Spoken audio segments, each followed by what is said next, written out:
Oh, hi YouTubers, hi, I'm back for 40 years of Mills and Boone, and I went for a bit different this time. It's a Mills and Boone super romance. There's a super romance. The green cover is super romances because they're super. Okay, read the blurb. It's by Abby Gaines, Married by Mistake, as you do. Do not adjust your set. That really was Casey Green being jilted by a fiancee on live TV. That really was Tennessee's most eligible bachelor who stepped in to marry her instead. Millionaire, okay, businessman, Adam Carmichael, and he wanted to help Casey save face. He isn't prepared to hear for the news that their fake wedding is legal and binding. While they secretly wait for an annulment, media and family scrutiny forces them to put on their best loving couple act. Except by now, neither one is quite sure who's acting. Okay, so the blurb is this. Casey Green's been with her boyfriend since pretty much high school, okay? And she's got an odious, toxic family who are just basically guilt trip her because she's a bit of a doormat, is our Casey. So she decides, okay, for my boyfriend, my paramour, the guy I've been with for so long, but we're still not married, and because he's about to go off himself, I'm going to go to a reality TV show to surprise him when a wedding dress marry me now. Yeah, and this is what happens. Right. Actually, I'm starting a little bit early, okay? Adam and Casey actually meet briefly at the beginning, okay, because family stuff. She wasn't pregnant, okay, it's just family stuff. This bit here. Right. Remind me why I'm doing this, she muttered to her bride on her right, her best friend, Brody Ann Edwards. Beyond Brody Ann, the fair bride overheard the question and tittered. She did herself as Tricia von Truberg, and in a wedding dress was alarmingly reminiscent of a giggling meringue. 2 words, Brody Ann said, pushover.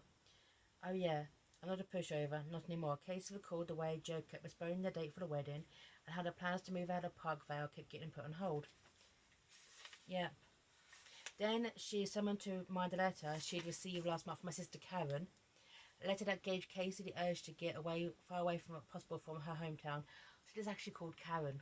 Oh man, when's this book published? This is called Karen. This book came out in 2000, written in 2007. Wow, A-Book Gaines, you're onto something. Okay, so pilot episode of Kiss the Bride. Okay, this is of it. Okay, and then it's a big moment. Okay, people there being filmed. Okay, this bit here.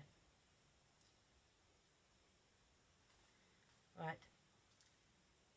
Joe, Sally the presenter cooed, welcome to Kiss the Bride, the show where you marry the woman of your dreams. Joe opened his mouth, but it took him a second try to get the words out. She does. He managed to answer at last. Relief washed over her, Casey restoring her heart to number. It's going to be alright. Joe, this is your big moment, Sally said. All you have to do is pop the question, and you can marry Casey right here. Her brilliant smile encouraged him. Joe, aren't you going to ask Casey to marry you? Sally sounded like a mother addressing a recalcitrant child.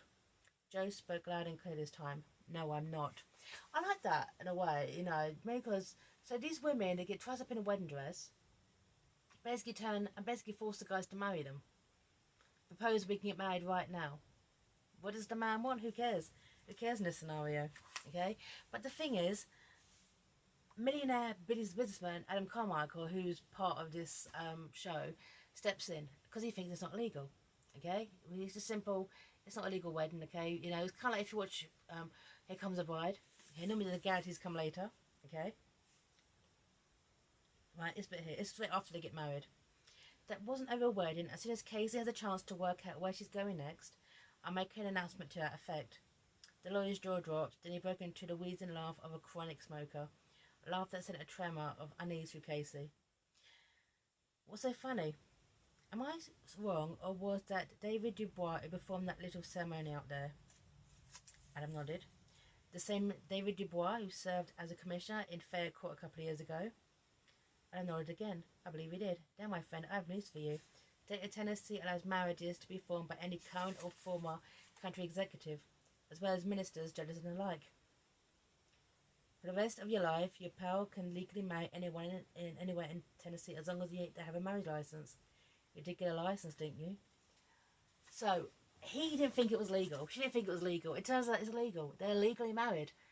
And now, okay, everyone's on their back, and also Adam's got this court case going on, okay, with his aunt, who basically wants to control the family company because he's a millionaire businessman. Casey's got a family issues going on, and there's little subplots going on, okay, between his lawyer, Adam's mother, which, yeah, they get together. And it's all kind of, they have to move in together, be in their families together. And it's just, I can't get, this is Hallmark written all over it. It's just pure bloody Hallmark. Hallmark, make a film of this. You've had 13 years to make a film of this. Make a film of this. Okay, go for it, Hallmark. Okay, this bit here, okay, is when, and there's this bit, okay, where Adam throws Casey's phone out the window because he's sick of her family. There you go. This is when Casey's chatting to Joe, sorry, chatting to Adam. Like I said, I'm a pushover. Dad's become dependent on me for his sake, and he's starting to look after himself again. If I married Joe and moved away like we planned, David wouldn't have a choice. Dad insists I go back, and Karen will be right here with him, putting in her 2 cents worth. They still live at home. Now, she was a lawyer and down until she had a baby a few months ago. She's separated from her husband and she's moving home to Parksville. She wants to go back to work and leave Rosie with me. She says she won't trust the nanny. Yeah, basically, just Casey wants to escape. Escape from a odious family. Escape from basically being a pushover to her sister Karen. Oh my god, I'm loving this. Karen, okay? And this is when, okay, they go over to, after their honeymoon, they go over to Casey's place, and this is where we actually meet the offensive Karen. Okay. Did I tell you I was coming today? Karen asked. It's so cool you're here to help. Alan could see alarm in Casey's eyes. They hadn't survived a wedding, now the home for her to give her now. My wife and I, that turned out to be easier said than he expected, are due back in Memphis right away. Casey looked around as if she was trying to figure out who Adam's wife was. So Casey and I, Adam clarified, can't help you. Adam, that's a little harsh. I can save a few hours.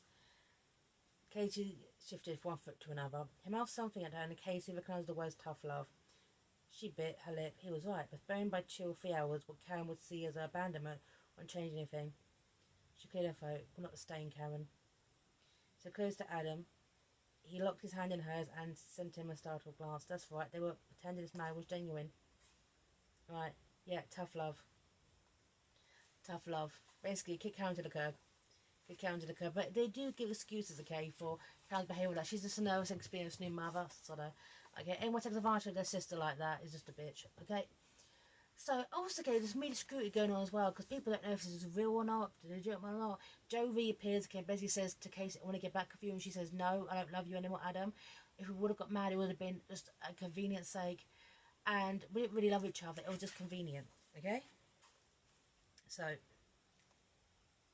and there's a bit, okay, where obviously Adam has a housekeeper who she fires, who quits, and then they bring in another one who's a bit undercover journalist, because the media scrutiny in this couple is like insurmountable. They want to know what is going on.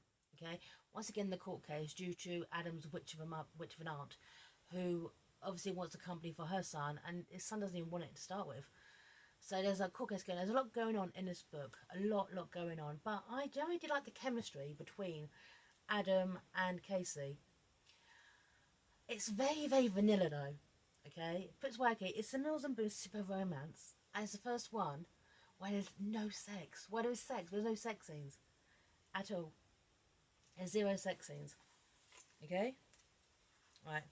And also, Adam is very closed off to the world. Okay, but Casey being Casey, she wants to get involved in people's lives. Okay, and actually also make friends on her own terms in a way, because the family have been kind of treating her like crap for so long.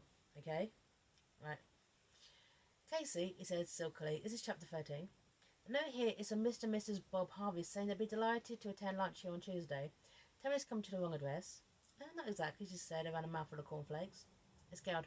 I distinctly remember telling you a marriage would be over if you invited the neighbours here. They brought flowers after those awful newspaper reports, decided to thank you for their support. You'll be at work. You don't have to get involved, and it's just Mr. and Mrs. Harvey, he said suspiciously.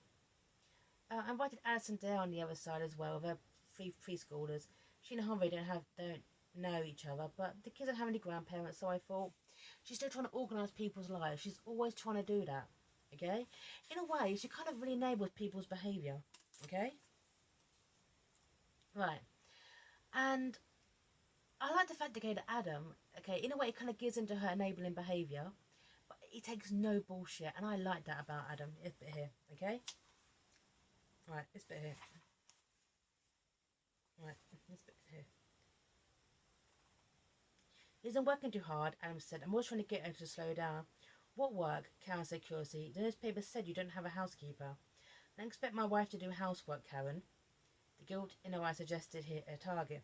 Casey's been working hard on her writing, he elaborated. It was plain from Karen's bewilderment. She never thought of her sister's writing as work. And you, Karen, he said, you're not working at the moment, are you? You're taking maternity leave. Ah, well, yes, but it's not easy looking after a baby on my own, she said, a tremor in her voice. That's right, Anne said innocently. You wanted Casey to work as a nanny for you, didn't you? So you could go back to your law job. If looks had killed, the daggers coming from Casey would have slain Adam on the spot. Karen's lip quivered. Casey always knows what to do. She'd be better with Rosie than I am. Enabling behaviour. Stop fucking enabling her. Okay? Right.